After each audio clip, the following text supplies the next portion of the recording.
నమస్తే, welcome to HM2 digital.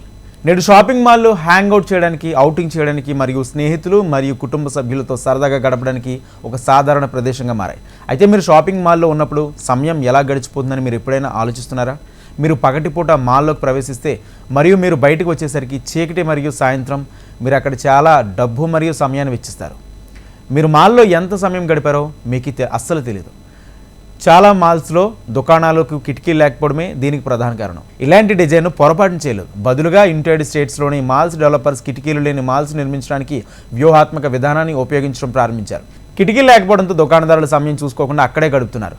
సహజ కాంతిని బదులుగా మాల్స్లో కృత్రిమ లైటింగ్స్ను ఉపయోగిస్తారు. ఇది ప్రత్యేకంగా పగటిపూట సూర్యకాంతి కోసం రూపొందించబడుతుంది.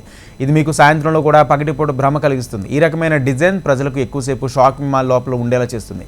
ఎక్కువ షాపింగ్ మరియు ఎక్కువ డబ్బు ఖర్చు అయ్యేలా చేస్తుంది. మాల్స్లో తక్కువ కిటికీలు అందుబాటులో ఉన్న స్థలాన్ని గరిష్టంగా ఉపయోగించుకోవడానికి మాల్ ఆపరేటర్లకు సహాయపడతాయని statistic reports group managing director బేట్ ఫ్లిటింగ్ తెలిపారు. కిటికీలు లేనందున వ్యాపారం కోసం మరిన్ని ఉత్పత్తులను ప్రదర్శించడానికి మాల్లోని గోడలపై అదనపు షెల్ఫ్స్ మరియు డిస్ప్లే యూనిట్లు ఇన్స్టాల్ చేయవచ్చు. అంతేకాకుండా కిటికీ లేకపోవడంతో మాల్స్లో వాతావరణాన్ని నియంత్రించవచ్చు. తక్కువ కిటికీలు ఉష్ణోగ్రత నియంత్రణకు సులభతరం చేస్తాయి మరియు మరింత శక్తి సమర్థవంతమైన విద్యుత్ బిల్లులను తగ్గిస్తాయి.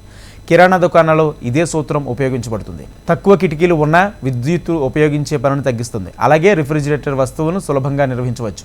మాల్ యొక్క మొత్తం అనుభవం మృదు సంగీతం, మంచి సువాసన, రంగురంగుల మొక్కలు మరియు మెరుస్తూ ఉన్న దుకాణాల వంటి సందర్శకులను ఆకర్షించేలా రూపొందించబడతాయి. దీంతో కొనుగోలుదారులు మాల్లో ఎక్కువసేపు ఉంటారు. వెళ్లే ఉద్దేశం లేకుండా మాల్ చుట్టూ తిరుగుతూ ఉంటారు. మాల్స్లో కిటికీ లేకపోవడానికి ఇదే ప్రధాన కారణం.